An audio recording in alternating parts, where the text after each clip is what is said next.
नमस्कार, तरुण भारतच्या न्यूज बुलेटिनमध्ये आपल्या सर्वांचं स्वागत। मी अमित कोळेकर आजच्या बातम्या देत आहे। गडकिल्ल्यांचे जतन आणि संवर्धन व्हावे यासाठी शिवाजी ट्रेल संस्थेतर्फे देशातील 121 किल्ल्यांचे राजघराण्यातील व्यक्तींच्या हस्ते पूजन करण्यात आले। याचाच एक भाग म्हणून बेळगावच्या भुईकोट किल्ल्याचे निप्पाणीकर सरकार यांच्या हस्ते पूजन करण्यात आले। यावेळी निप्पाणी संस्थान राजेसाहेब श्रीमंत दादाराजे निप्पाणीकर, दिलीप कुमार रायजादे, रमेश रायजादे, सतीशराव चिरमोरे, स्मिता चिरमोरे, सुचिता रायजादे, कुलदीपराव रायजादे आदी मान्यवर उपस्थित होते। कर्नाटकातील बस थांब्यावर मराठी बस चालकाला मारहाण झाल्याचे प्रकरण ताजे असतानाच पुण्यात शिवभक्ताकडून स्वारगेट येथे कर्नाटकातील बस गाड्यांना काळे फासले आहे। शिवभक्त कार्यकर्त्यांनी कर्नाटक सरकारच्या गाड्यांना काळे फासून मराठी माणसाला मारहाण केल्याचा निषेध व्यक्त केला आहे। शिवाय असा प्रकार पुन्हा झाला तर गप्प बसणार नसल्याचा इशारा यावेळी त्यांच्याकडून देण्यात आला आहे। बेळगाव जिल्ह्यातील अथणी तालुक्यात एका कारने दुचाकीला मागून धडक दिल्याने वडील आणि मुलीचा जागीच मृत्यू झाला आहे। पती, पत्नी आणि मुलगी एका नातेवाईकांच्या लग्नाला दुचाकीवरून जात होते। अथणी तालुक्यातील अनंतपूर जवळ मागून येणाऱ्या एका कारने दुचाकीला मागून धडक दिली। या अपघातात वडील आणि मुलीचा जागीच मृत्यू झाला। आई गंभीर जखमी आहे। रामू करणे वय 49, जान्हवी करणे वय 11 यांचे निधन झाले आहे। रामूची पत्नी गंभीर जखमी झाली असून तिच्यावर उपचार सुरू आहेत।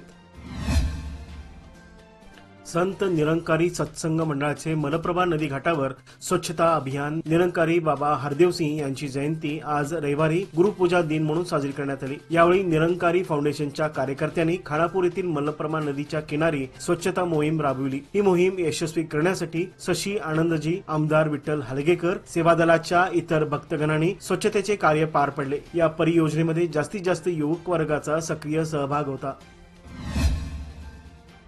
आमदार राजू सेठ फाउंडेशन यांच्या भव्य मोफत आरोग्य तपासणी शिबिराचे आयोजन आज करण्यात आले होते। आज रविवारी सकाळी 9 ते दुपारी 12 या वेळेत शहरातील 5 ठिकाणी आरोग्य तपासणी करण्यात आली। यामध्ये खंजर गल्लीतील सरकारी मुलींची शाळा, रामतीर्थनगर येथील सरकारी शाळा, रुक्मिणीनगर सरकारी शाळा, आझमनगर येथील उर्दू शाळा व अशोकनगर येथील सरकारी शाळेत उच्च रक्तदाब, रक्तातील साखरेचे प्रमाण यासह इतर तपासण्या केल्या गेल्या। नागरिकांनी या शिबिराचा मोठ्या प्रमाणात लाभ घेतला। आसिफ राजू सेठ फाउंडेशन यांच्या या स्तुत्य उपक्रमामुळे नागरिकातून समाधान व्यक्त होत होते।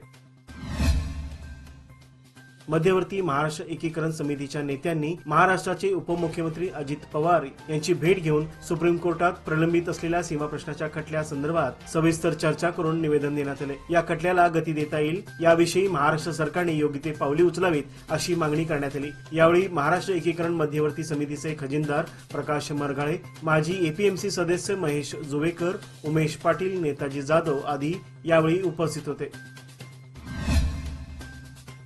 कर्नाटक राज्याच्या सीमावर्ती राज्यात कोंबड्यामध्ये बर्ड फ्लू पसरत असून त्यामुळे चिंतेचे वातावरण आहे। महाराष्ट्रातील रायगड येथील उरण येथे कोंबड्यामध्ये बर्ड फ्लूचा संसर्ग झाल्याचे प्रयोगशाळेत स्पष्ट झाले होते। कोंबड्यांच्या खरेदी विक्रीवर प्रशासनाने बंदी घातली होती। नागपूर व तेलंगणामध्ये सुद्धा बर्ड फ्लूचा प्रादुर्भाव दिसून येत आहे। या सर्व घटना लक्षात घेता परिस्थितीवर लक्ष आणि नियंत्रण ठेवण्यासाठी कर्नाटक बॉर्डरवर चेकपोस्ट उभारण्यात आले आहेत। डॉक्टर सर्टिफिकेट पाहूनच गाड्यांना राज्यामध्ये प्रवेश दिला जात आहे। हा प्रसार रोखण्यासाठी बिदर, बेळगाव, बल्लारी आणि इतर सीमावर्ती जिल्ह्यामध्ये खबरदारी घेण्यात आली आहे।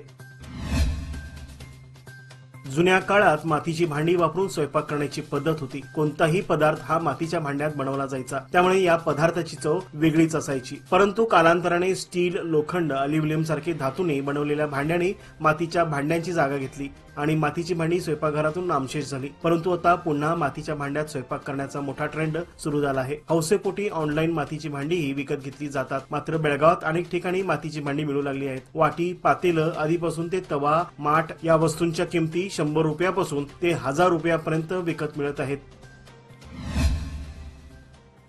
शहर आणि उपनगरात विविध ठिकाणी भटकी जनावरे फिरत आहेत। शहरातील नरगुंदकर भावे चौक परिसरात जखमी गाय असल्याची तक्रार सामाजिक कार्यकर्त्यांकडे करण्यात आली होती। याची दखल घेत सामाजिक व गोरक्षक कार्यकर्त्यांच्या वतीने सदर गायीला उपचार करून के कोप येथे गोशाळेत दाखल करण्यात आले आहे। भटक्या जनावरांची संख्या वाढल्याने अशा घटना वारंवार होत आहेत। पशुसंगोपन विभागाच्या डॉक्टरांकडून सदर गायीच्या पायाला जखम झाल्याचे निदर्शनास आले। तात्काळ त्या गायीला महापालिकेच्या वाहनातून के कोप येथील गोशाळेत आणण्यात आले। पशुवैद्यकीय अधिकाऱ्यांना सूचना देऊन उपचार करण्याची विनंती करण्यात आली। यावेळी निलेश हिरेहॉली, पंकज जाधव, अवधूत तुडवेकर, राजू संकण्णावर यावेळी उपस्थित होते। नवे पाऊल नवा संकल्प लोकमान्य सोसायटी सादर करत आहे लोकमान्य शुभारंभ ठेव योजना, जी देते तुमच्या ठेवीवर आकर्षक व्याज। ज्येष्ठ नागरिकांसाठी 0.5% अधिक व्याज। अधिक माहितीसाठी कॉल करा 1800-212-4050। लोकमान्य, जिथे पैसा वाढतो आणि नातं वृद्धिंगत होतं।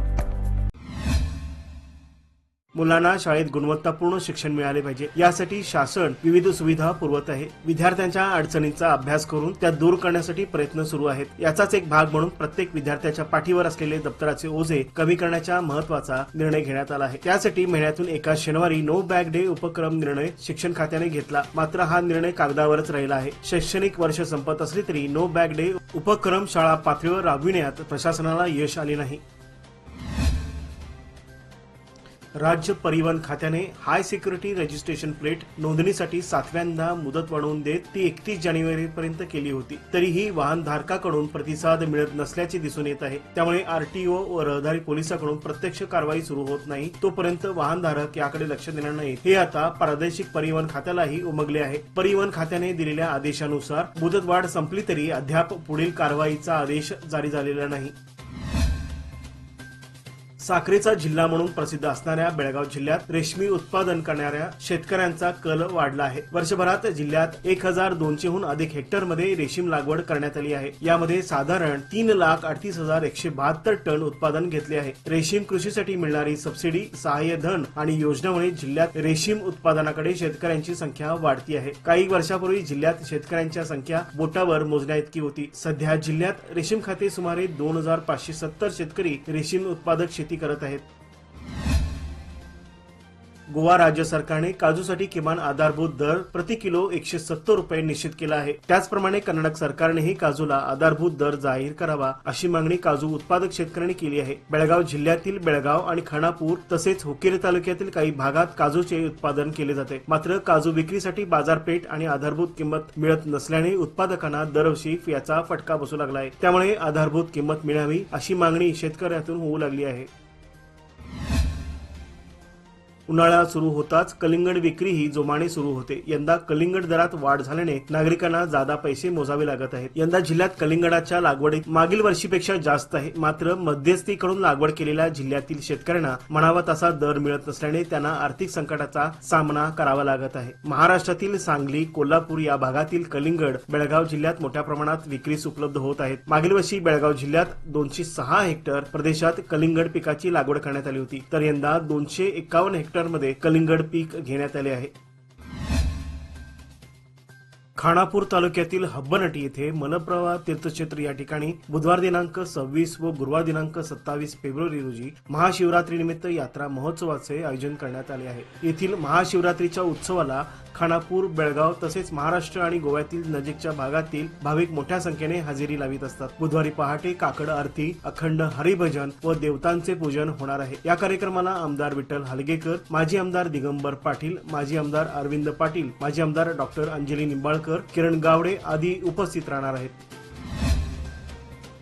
बेळगाव येथे कन्नड वेदिका रक्षक या संघटनेने महाराष्ट्रातील एसटीचे महाराष्ट्रीयन चालकांना आणि वाहकांना तोंडाला काळे फासून मराठी भाषेचा निषेध केला आहे। या घटनेचा निषेध म्हणून आज महाराष्ट्र नवनिर्माण सेना नाशिक येथे त्यांच्या कर्नाटक परिवहनच्या बसेसला काळे फासले। तसेच बसेसवर जय महाराष्ट्र मनसे नाशिक असे लिहून इशारा देण्यात आला। तसेच यातील वाहक मराठी असल्याने त्यांचा सन्मान करून त्यांना परत पाठवण्यात आले। मनसेच्या वतीने यापूर्वीही अशाच प्रकारे कर्नाटकाने महाराष्ट्रातील मराठी भाषिकावर अन्याय झाल्याने आंदोलन करण्यात आले होते।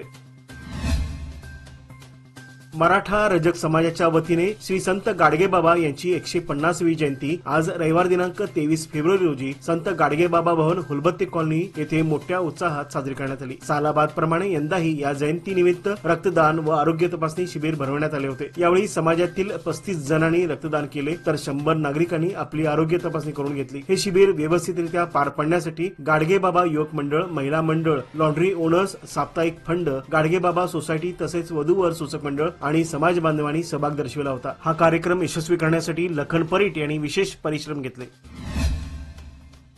पंतप्रधान नरेंद्र मोदी येत्या सोमवारी म्हणजेच 24 फेब्रुवारी 2025 रोजी पीएम किसान सन्मान निधी योजनेचा हप्ता जारी करतील। या अंतर्गत प्रधानमंत्री किसान सन्मान निधीच्या 19व्या हप्त्याचे 2000 रुपये शेतकऱ्यांच्या खात्यात डीबीटी द्वारे जमा केले जातील। पंतप्रधान नरेंद्र मोदी 24 फेब्रुवारी रोजी बिहारमधील भागलपूर येथे जाणार असून तेथूनच या योजनेचे पैसे शेतकऱ्यांच्या खात्यात जमा करतील। यासंबंधीची माहिती बुधवारी पीएम किसान योजनेच्या अधिकृत वेबसाईटवर देण्यात आली आहे। यापूर्वी पंतप्रधानांनी 5 ऑक्टोबर 2024 रोजी हप्ता जारी केला होता। सुळेभावी येथे बसमध्ये घडलेल्या बसवाहक आणि प्रवाशातील वादावादीचा प्रकार चिघळला आहे। त्यानंतर दुसऱ्या घटनेत चित्रदुर्ग जिल्ह्यात कल्याण संघटनेच्या कार्यकर्त्यांनी महाराष्ट्राच्या बस चालक आणि एसटीला शुक्रवारी काळे फासले होते। त्याचे पडसाद उमटल्याने कर्नाटक महाराष्ट्र राज्यांची आंतरराज्य बस सेवा आज दुसऱ्या दिवशी ही ठप्प झाली होती। परिणामी दोन्ही राज्यातील सीमेवरील प्रवाशांची गैरसोय झाली आहे। या प्रकारामुळे दोन्ही राज्यांमध्ये तणावाचे वातावरण निर्माण झाले असून याचा परिणाम बस सेवेवर झाला आहे। खबरदारी म्हणून दोन्ही राज्यातील बस सेवा बंद ठेवण्याचा निर्णय दोन्ही परिवहन महामंडळाने घेतला आहे। याचबरोबर आजचे बातमीपत्र येथेच संपले। अधिक माहिती आणि ताज्या घडामोडी करता पाहत रहा तरुण भारत न्यूज चॅनेल। तसेच आमच्या चॅनेलला लाईक, शेअर आणि सबस्क्राईब करायला विसरू नका आणि विश्वासार्ह बातम्यांसाठी दररोज वाचा दैनिक तरुण भारत। धन्यवाद।